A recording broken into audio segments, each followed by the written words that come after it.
하나님의 말씀을 봅니다. 하나님의 말씀은 로마서 3장 1절부터 8절까지의 말씀입니다. 로마서 3장 1절부터 8절, 제가 한 절, 여러분도 한 절 이렇게 말씀 올려드리겠습니다. 그런즉 유대인의 남이 무엇이며 할례의 유익이 무엇이뇨?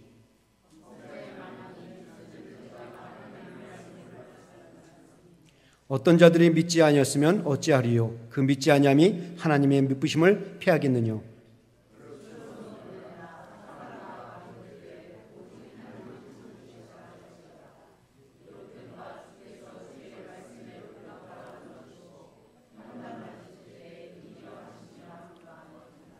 그러나 우리 불의가 하나님의 의를 드러나게 하면 무슨 말하리요? 내가 사람의 말하는 대로 말하노니 진노를 내리시는 하나님이 불의하시냐?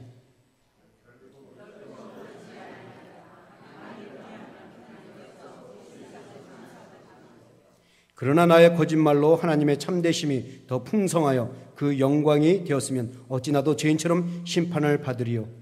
또는 그러면 선을 이루기 위하여 악을 행하자 하지 않겠느냐?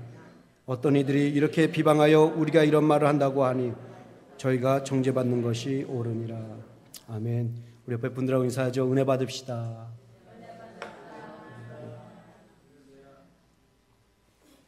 오늘 제목은 회개할 줄 아는 사람이 되자라는 말씀입니다. 주일학교 선생님이 아이들에게 죄에 대한 설교를 한 후에 다 같이 머리를 숙이고 하나님 앞에서 무슨 죄를 졌는지 생각을 하고 회개 기도하자라고 말했습니다. 모든 어린아이들이 조용히 머리를 숙였습니다. 몇 분이 지났을까요? 한 소년이 손을 번쩍 들더니 선생님에게 이렇게 말했습니다. 선생님, 아무리 생각해봐도 제가 하나님께 회개할 죄는 없는 것 같습니다. 그런데 누가 회개할지는 분명히 합니다. 저는 그 아이가 좀 회개를 했으면 좋겠습니다. 여러분, 이게 우리의 모습이 아닐까요? 자신은 아무런 문제가 없다고 생각하고 다른 사람의 문제만 생각하고 다른 사람의 문제만 지적하고 저 사람이 변화되면 참 모든 게 다 잘 될 텐데 이렇게 남의 회개만, 남의 변화만 요구하고 있지는 않습니까? 내가 이렇게 나쁜 마음을 갖게 되는 것, 내가 이렇게 미운 감정이 생기게 되는 것, 내가 이렇게 강팍해지고 거칠어지는 것, 내가 이렇게 못된 말을 하는 거 다 너 때문이야.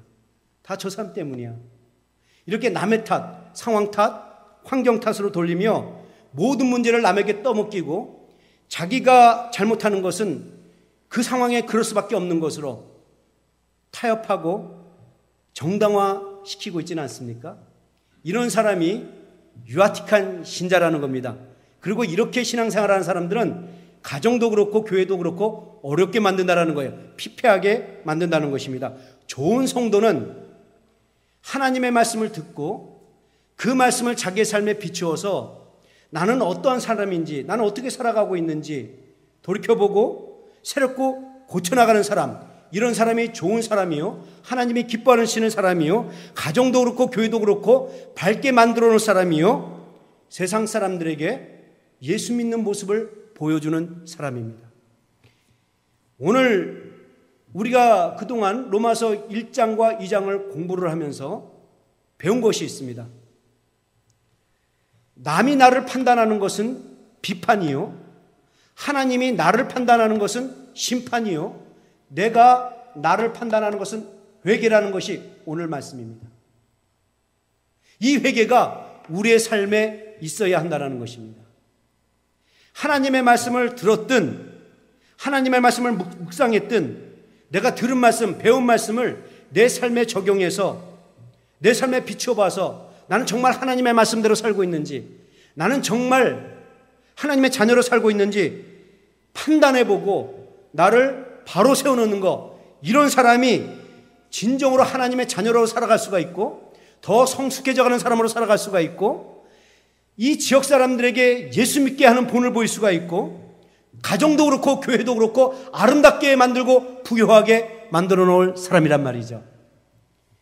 그래서 우리는 회개할 줄 알아야 합니다. 오스트리아 비엔나에 가면 임페리얼 박물관이 있습니다. 여기는 소중한 그림들이 소장되어 있는데 그 중에 특이한 그림이 있습니다. 이 그림은 로마 황제가 교회에 들어가려고 하자 주교가 못 들어가게 가로막고 있는 장면입니다. 이 그림이 실제로 일어난 사건을 그린 장면인데요. AD 390년에 로마 황제 데오도시우스 1세가 1500명의 그 데살로니가 교민들을 대학살한 사건이 있습니다. 그때 교회가 들고 일어났죠. 이 1500명을 학살한 이 데오도시우스가 어느 날 밀레노를 방문하다가 그 밀레노 교회가 아름다워서 교회로 들어가려고 하자 그때 주교 오늘의 목사죠. 암브로시우스, 아주 유명한 사람이죠. 성 어거스틴을 변화시킨 사람입니다.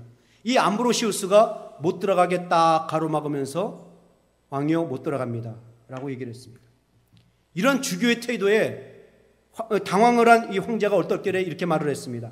성경에 보면 다윗 왕도 죄를 지었지만 하나님이 품지 않았느냐, 그러니까 내가 들어가는 것을 막지 말라 라고 말했습니다.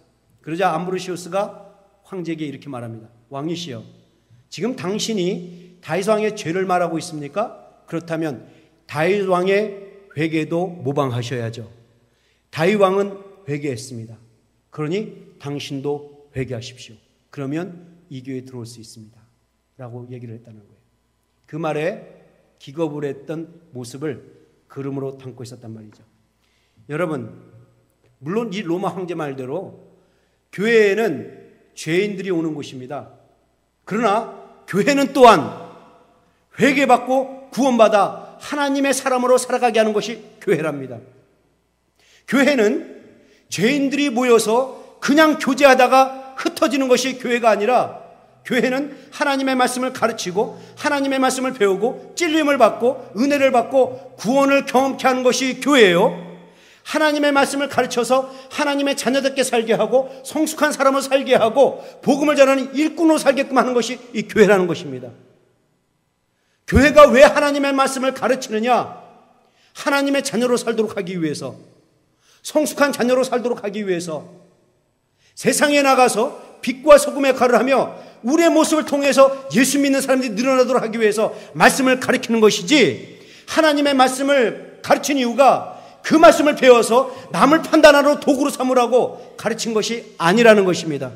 그러므로 여러분들이 오늘 이 뜻을 깨닫고 우리가 교회 나와서 나를 하나님의 자녀로 만들기 위해서, 성숙한 자녀가 되어가기 위해서, 내 가정과 교회를 아름답게 하기 위해서는 하나님의 말씀을 듣고 내 삶에 적용하고 변화시켜야 된다, 이 각오를 가져야 합니다. 여러분들이 삶이 변화될 때에 여러분의 가정은 아름답게 변화될 수 있고, 여러분이 변화될 때에 교회는 아름답게 부유하게 변화될 수 있고, 여러분들이 변화될 때에 하나님의 영광이 이 지역에 나타나고 하나님을 찬양하는 소리가 이 지역에 널리 퍼질 줄로 믿습니다. 자, 이것이 로마서가 이것이 바로 바울이 로마서를 통해서 유대인들에게 전하고자 하는 마음이요, 심정이요, 목적이었습니다. 그런데 유대인들이 이 바울의 말을 듣자 기분이 나빠했단 말이죠. 처음에는 바울이 죄에 대해서 말하자 이거 우리 얘기가 남의 얘기네 라고 반응을 합니다. 그런 이 유대인들을 앉혀놓고 너희들이 하나님의 자녀라고 말하니? 너희들이 율법을 배웠다고 말하니? 그럼 네 삶에 실천을 해서 너도 그런 삶을 살아야 되지 않았니? 그래야 하나님의 은혜가 있고 축복이 있다라고 말합니다. 그러자 이 유대인들이 할례로 브라킹을 합니다. 우리 몸에 할례를 있다. 하나님이 우리를 택함받았다. 그래서 구원과 축복이 보장됐다라고 얘기를 합니다. 그때 표면적인 유대인이 유대인이 아니요, 이면적인 유대인이 유대인이요, 몸에 지닌 할례가 할례가 아니라 마음의 할례를 지녀야 할례다. 그래야 구원이 보장되고 축복이 보장된다고 말합니다. 그러자 오늘 본문에 이들이 불끈 일어나서 궤변을 늘어놓기 시작합니다. 근데 이 궤변이라서 그런지 오늘 본문 말씀은 이해하기가 굉장히 어렵습니다. 여러분들 오늘 한번 읽었지만 이해를 잘 안 될 거예요. 여러 번 읽어도 이게 무슨 말씀인지 이해가 안 됩니다. 특히 설교자들은 이 부분을 설교하는데 너무 딱딱하고 이해가 안 되기 때문에 이 부분을 설교하는 것을 기피합니다. 그러나 하나님께서 이 어려운 말씀을 이 성경 속에 담은 것은 우리에게 필요한 말씀이기 때문에, 즉 우리가 하나님의 말씀을 들었을 때 하나님의 말씀에 어떠한 길을 가지고 어떠한 마음으로 어떠한 태도로 받아들여야 되는지 알려주기 위해서 이 말씀을 성경에 기록했다고 저는 믿습니다.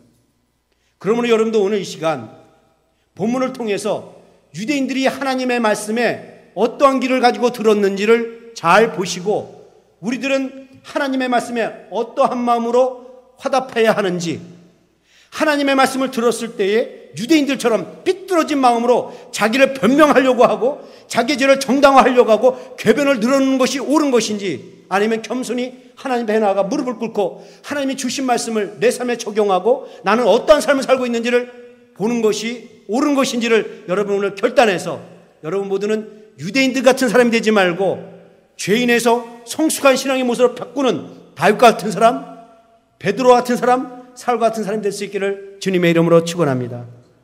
자, 그러면 첫 번째로 이 유대인들이 듣고 기분 나빠서 질문을 던지면서 궤변을 늘어놓은 것이 뭐냐? 그러면 유대인의 나음이 무엇이며 할례가 무엇이 뭐냐라는 유익이 뭐냐라는 질문합니다. 다시 한번 본문을 보죠. 그런즉 유대인의 나음이 무엇이며 할례의 유익이 무엇이냐? 여기서 그런즉이라는 단어는 on이라는 히브리어 접속사로서 그런즉 이런 의미도 있지만 그러면, 그렇다면 이런 뜻입니다. 무슨 말인지 아시겠습니까? 유대인들이 지금 바울에게 따지고 묻는 거예요.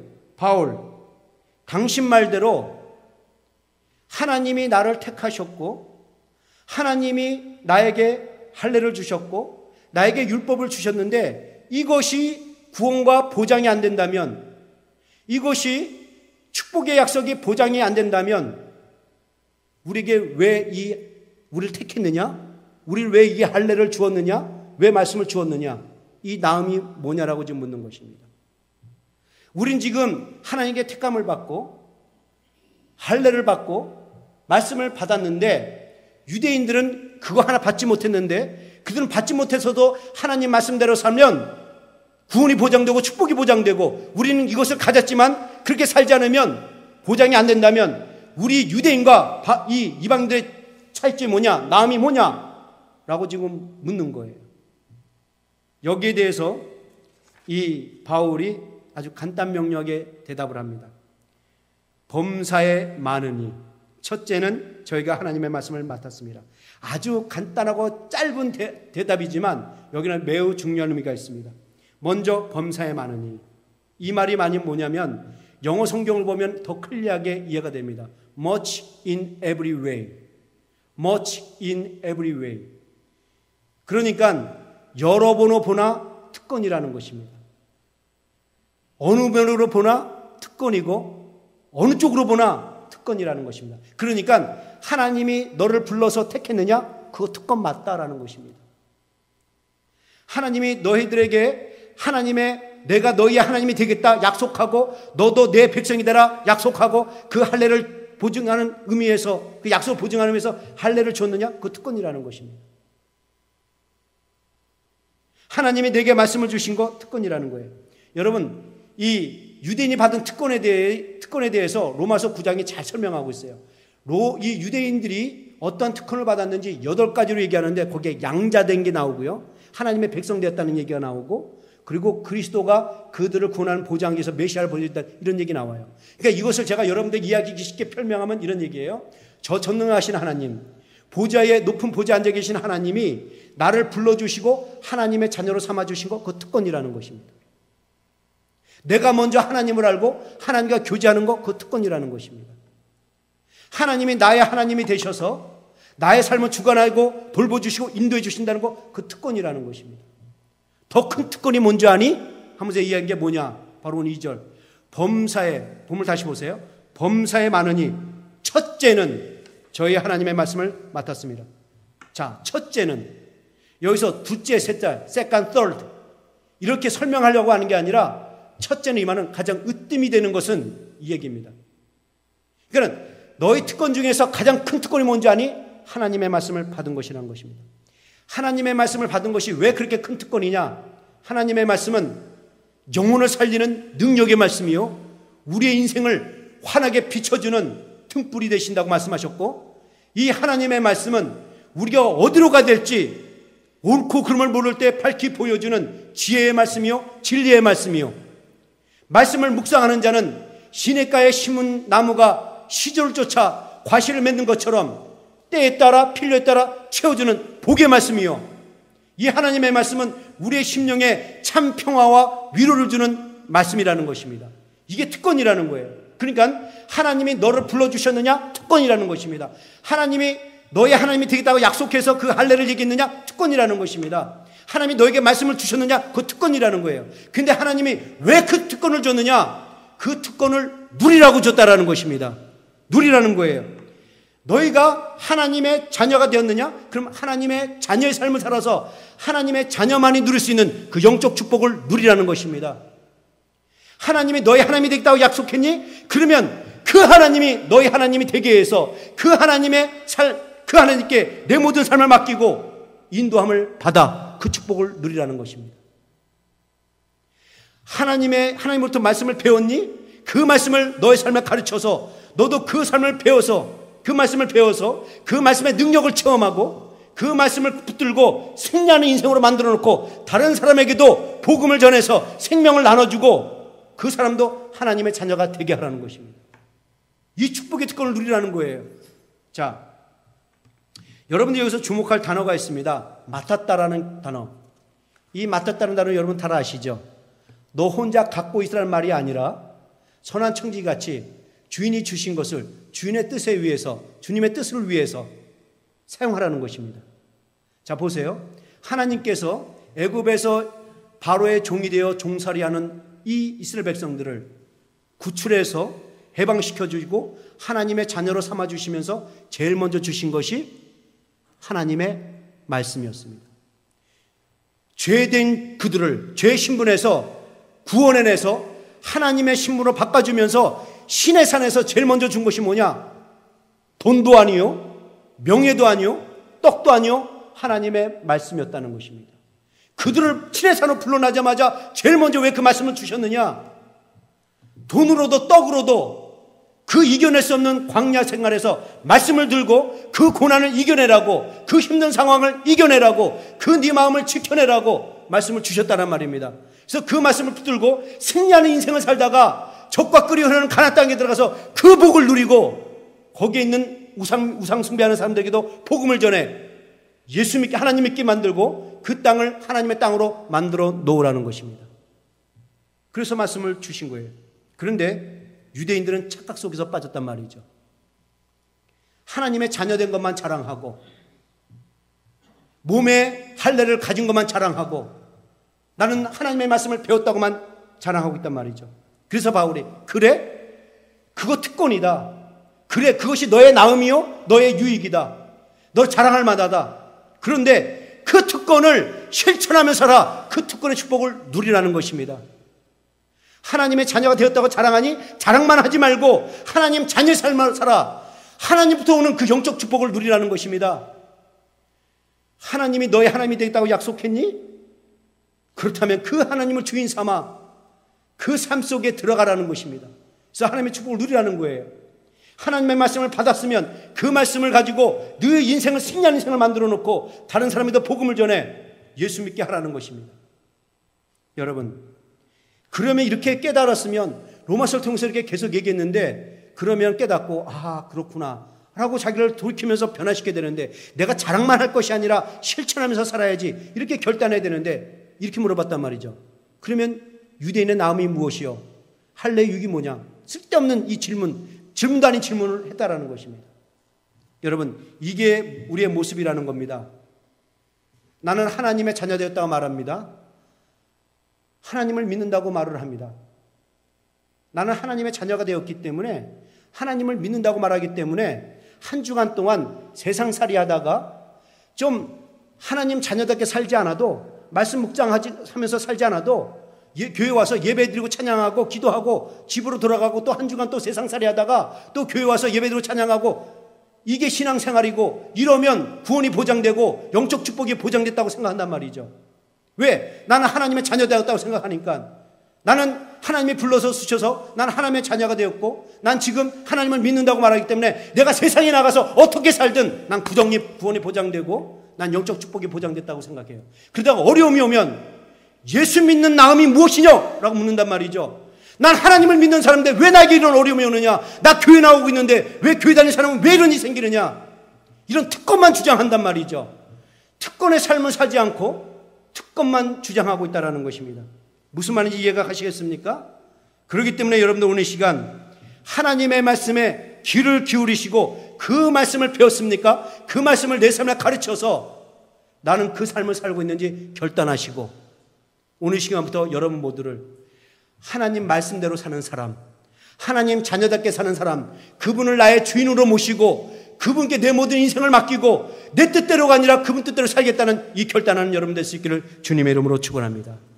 그래야 이 특권을 누릴 수가 있어요. 자, 그런데 유대인들이 자기들 궤변이 막혀버리니까 다음 질문으로 넘어갑니다.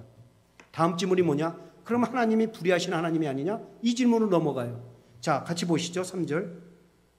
어떤 자들이 믿지 아니었으면 어찌하리요? 그 믿지 아니함이 하나님의 미쁘심을 패하겠느냐? 이 말이 무슨 말인지 여러분들 이야기 쉽게 풀어서 설명하겠습니다. 하나님이 일방적으로 우리를 불러서 하나님의 자녀로 삼아주셨는데 그렇다면 우리가 좀 하나님 자녀께 살지 않아도 말씀대로 살지 않아도 하나님이 끝까지 우리를 지켜줘야 되는 거 아니냐? 하나님이 일방적으로 우리를 불러주셔 하나님의 자녀로 삼아줬는데 우리가 하나님의 말씀대로 살지 않는다고 그 자격을 박탈하시냐? 그럼 하나님이 약속 위반한 거네? 라고 말한 거란 말이죠. 무슨 말인지 알겠습니까? 하나님이 우리의 하나님이 되겠다고 약속해놓고 그 증표로 할례를 요구하고 동참하라고 해놓고 그럴 때는 언제고 우리가 좀 하나님 말씀대로 살지 않는다고 그 약속을 무효화시키면 그 하나님이 약속을 위반한 것인데 그런 하나님이 어떻게 신실하신 하나님이냐? 그런 하나님을 우리가 어떻게 믿을 수가 있느냐? 이런 말도 안 되는 궤변을 늘어놓고 있단 말이죠. 그러니까 4절에서 바울이 이렇게 얘기합니다. 그럴 수 없느니라. 사람은 다 거짓되되 오직 하나님은 참되시 할지어다. 무슨 말입니까?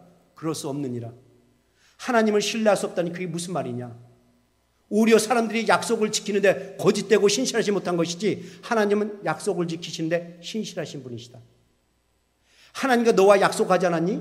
너는 하나님의 백성이 되겠다고 약속했고 하나님은 너의 하나님이 되겠다고 약속했는데 너희가 그 약속을 깨고 너희가 인생의 주인이 돼서 네 인생을 네 마음대로 네 정욕대로 살지 않았니?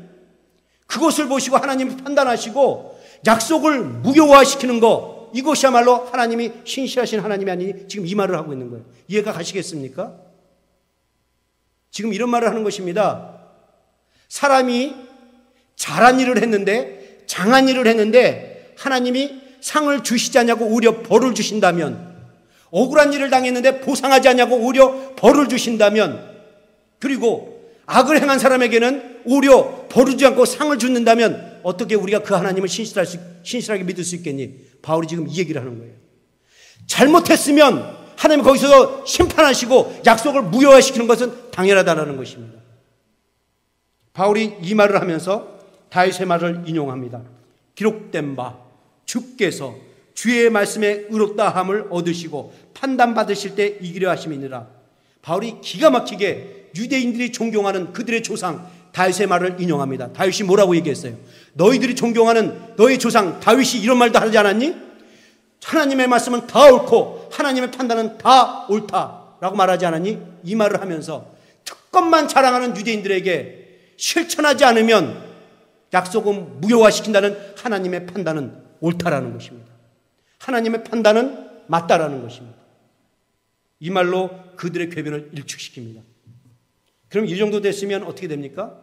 정신 차리고 회개하고 아 그렇구나 내가 자랑만 할 것이 아니라 내가 그걸 실천하면서 살아야 되겠구나 이렇게 바뀌어야 되는데 다른 궤변으로 떠넘어갑니다. 5절을 보시죠. 우리 불의가 하나님의 의를 드러나게 하면 무슨 말하리요? 내가 사람의 말하는 대로 말하노니 진노를 내시는 하나님이 불의하시냐? 지금 유대인들이 무슨 질문을 했는지 아십니까? 우리가 불순종해서 하나님의 판단이 옳다고? 그러면 우리가 불순종해서 하나님의 의로나가 드러났단 말이네? 그럼 우리의 불순종으로 하나님의 의가 드러났다면 우리가 잘한 거네? 이 궤변을 늘어났다는 거예요. 이해 가시겠습니까? 내가 잘못해서 하나님의 의가 드러났다면 내 불순종이 하나님의 의를 드러냈는데 공헌을 했는데 그러면 칭찬을 해야지. 왜 진노를 내리치냐? 진노를 내신 하나님이 문제가 있는 거 아니냐? 불의하신 것이 아니냐? 이런 얘기를 했다는 것입니다. 여러분들이 이야기를 쉽게 이해하기 위해서 제가 하나 예를 들겠습니다. 오래전에 미주신문에 나온 사건이에요. 뉴욕 지하철에서 두 거지가 피켓을 들고 구걸을 하고 있었습니다. 한 사람은 누더기 옷을 입고 처량한 모습으로 I am hungry. 나는 배가 고픕니다. 집도 없습니다. 도와주세요. 라는 피켓을 들고 구걸을 했어요. 그런데 바로 옆에 있는 한 사람은 저같이 말쑥하게 양복을 입고 나는 부자입니다. I'm rich. 그러나 나는 돈이 더 필요합니다. 돈을 주세요. 누구에게 돈을 줬을 것 같습니까? 예, 누더기 옷을 입은 그 거지에게 돈을 더 주었다는 것입니다. 그런데 이 누더기 옷을 입은 사람이 혼자 구걸하는 것보다 양복 입은 사람 옆에서 구걸을 하니까 더 많이 얻었다라는 거예요. 근데 알고 보니까 이 둘은 서로 아는 사이로 짜고 했다라는 것입니다. 그래서 수익을 많이 거뒀다라는 거예요. 그러니까 무슨 말이냐면 이게 누더기 차림의 옷을 입은 거지가 혼자 구걸하는 것보다 이 말쑥하게 차려입은 이 거지와 함께 구걸하게 되면 보는 사람하고 순간 상대적으로 그 누더기 옷을 입은 거지가 더 불쌍해 보여서 더 준다라는 것입니다. 그래서 더 수입을 올렸다라는 거예요. 지금 유대인들이 이 말을 하고 있는 것입니다. 나의 죄로 인해서 하나님의 의가 상대적으로 드러나니? 그럼 내가 잘한 일을 한 거네? 우리가 더러우면 더러울수록 하나님의 의가 드러났다라면 우리가 잘한 일인데 왜 진노하시느냐? 나쁜 하나님이 아니시냐? 이 얘기를 했다는 거예요. 이 궤변에 바울이 단호하게 말합니다. 6절. 결코 그렇지 아니하리라. Certainly not. 말도 안 되는 소리 하지 마. 이 얘기해 지금요. 잘못을 보고도 판단하지 않으면 어떻게 하나님이 세상을 판단할 수 있겠느냐. 지금 그 얘기를 하신 것입니다. 이쯤 되면 이제 유대인들은 손을 들고 항복하고 깨달았습니다. 내가 이제 자랑만 하지 않고 내가 하나님의 자녀가 되었다고만 말하지 않고 하나님의 자녀답게 살겠습니다. 하나님의 말씀을 배웠다고만 말하지 않고 그 말씀을 내 삶에 적용하고 살겠습니다. 이게 돌아와야 되는데 이 세 번째 궤변에서 막혀버리니까 이 세 번째 궤변을 더 정당하게 더 힘을 시키기 위해서 예를 듭니다. 7절 8절이 그거예요. 그러나 나의 거짓말로 하나님의 참되심이 더 풍성하여 그의 영광이 되었으면 어찌 나도 죄인처럼 심판을 받으리요. 또는 그러면 선을 이루기 위하여 악을 행하지 않겠느냐. 어떤 이들이 이렇게 비방하여 우리가 이런 말을 한다고 하니. 자, 세 번째 궤변에서 안 먹혀 들어가니까 예를 들면서 자기 그 궤변을 정당화시키려고 했고 자기의 죄를 정당화시키려고 했습니다. 그 구체적인 얘기가 뭡니까? 거짓말하는 것을 예로 들었습니다. 바울 선생, 다시 한번 내가 말하는 것을 잘 들어보시오. 내가 거짓말을 하면 할수록 하나님의 진실하심은 더 선명하게 드러나고 하나님의 진실함이 드러나면 드러날수록 하나님이 더 많은 영광을 받는 것인데 그럼 내가 잘한 거 아닙니까? 근데 왜 나를 죄인 취급합니까? 지금 이 얘기하는 거예요. 참 말이 되는 소리 합니까? 바울 당신도 그런 말을 하지 않았습니까? 죄가 더한 곳에 은혜가 더하다고 얘기하지 않았습니까? 사실 바울이 이 말을 했어요. 로마서 5장 20절을 보십시오. 바울이 이 말을 했습니다. 죄가 더한 곳에 은혜가 더욱 넘쳤나니. 바울이 이 말을 했어요. 무슨 말입니까? 죄 있는 곳에는 하나님의 은혜가 더 드러난다는 얘기를 한 거예요. 근데 그것을 잘못 이해해서 6장 1절에 이렇게 물어봅니다. 그러면 은혜를 더하려고 죄를 더 많이 지어야 하겠습니까? 사실 당시에 바울이 이 말을 했어요. 죄가 있는 곳에 하나님의 은혜가 더 드러난다. 이 말을 사람들이 어떻게 들었냐면 바울이 선을 얻기 위해서는 악을 행하라고 가르치고 있다. 이 루머가 돌고 있었어요. 그래서 오늘 본문에 이렇게 말한 거예요. 어떤 이들이 이렇게 비방하여 우리에게 이런 말을 한다 하니 이렇게 얘기한 것입니다. 자, 유대인들이 이 바울의 말을 이용해서 지금 이런 말을 늘어놓은 거예요. 우리가 거짓말을 하면 할수록 하나님의 의는 드러나고 우리가 악을 행하면 행할수록 용서하시는 하나님의 긍휼이 드러나니 우리가 잘한 일을 한 건데 축복해야지. 이 궤변을 늘어놓은 겁니다. 이에 바울의 대답은 더 이상의 설명할 가치도 없고 설득할 가치도 없어서 한마디로 딱 얘기합니다. 뭡니까? 8절 마지막 보시죠. 다 같이 읽죠. 시작. 무슨 말입니까? 죄는 죄요. 죄에 대해서는 반드시 심판이 있고 죄의 대가는 사망, 멸망이라는 것입니다. 설령 나의 악으로 하나님의 의가 드러났다 해도 내 악이 아니 될 수가 없다는 것입니다. 나의 죄로 하나님의, 그러니까 예수님의 십자가, 보혈이 더 높게 드러났다 할지라도 내 죄가 손으로 바뀔 수 없다는 거예요. 예를 들어서 요셉의 형제들이 요셉을 미워서 시기에서 질투해서 팔아넘깁니다. 그 결과로 요셉이 애굽에 내려가서 국무총리가 되고 이스라엘을 구원합니다. 그렇다고 해서 요셉의 형제들의 죄가 선으로 바뀌지 않는다라는 것입니다. 하나님께서 그 형제들의 죄를 통해서 이스라엘을 구원한 것이 아니라 그들이 죄를 졌음에도 불구하고 하나님은 이스라엘을 구원한 것입니다. 무슨 말인지 이해가 가시겠습니까? 하나님께 헌금하겠다고 도둑질한 죄가 선이 될 수 없다라는 것입니다. 어느 목사가 그랬대잖아요. 여기 가까운 라스베가스 가서 주여 우리 교회 내가 좀 건축하려고 하는데 어떻게 안 되겠습니까? 그래서 그냥 교회 헌금도 갖다 투자하면서 블랙잭도 하고 막 땡겼는데 그거 걸렸어요. 그러니까 하는 말이 뭡니까? 내가 교회를 위해서 이렇게 수고한 건데 죄는 죄라는 것입니다. 죄가 선이 될 수 없다라는 거예요. 여러분 오늘 말씀은 상당히 딱딱하고 이해하기 힘듭니다. 다시 한번 말씀드리지만 설교하기가 이거 싫은 설교예요. 저도 다른 설교 하려고 하다가 말씀 목사가 이거 전해야지 하는 마음을 전했습니다. 그러나 여러분들 어렵지만 오늘 말씀을 통해서 우리가 반드시 깨닫고 우리의 삶에 적용하고 실천할 메시지가 있습니다. 그것이 뭐냐? 저는 한마디로 정리를 합니다. 우리는 하나님의 말씀에 귀를 기울일 수 있는 귀를 가져야 합니다. 하나님의 말씀을 받아들일 수 있는 마음을 가져야 합니다. 나를 새롭게 고치고 변화시키고 나가는 이 결단이 있어야 합니다. 영어로는 이렇게 말합니다. You are reasonable.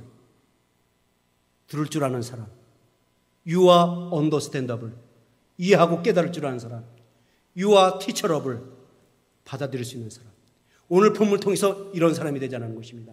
그래야 내가 더 하나님의 자녀로 발전해 나갈 수가 있고 더 성숙한 자녀가 될 수가 있고 내 가정과 이 교회를 아름답고 부유하게 만들어 놓을 수가 있습니다.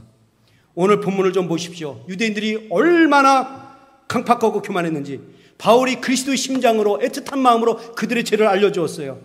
하나님의 자녀라고만 자랑하지 말고 좀 자녀답게 살아서 그 하나님이 주신 축복을 누려라.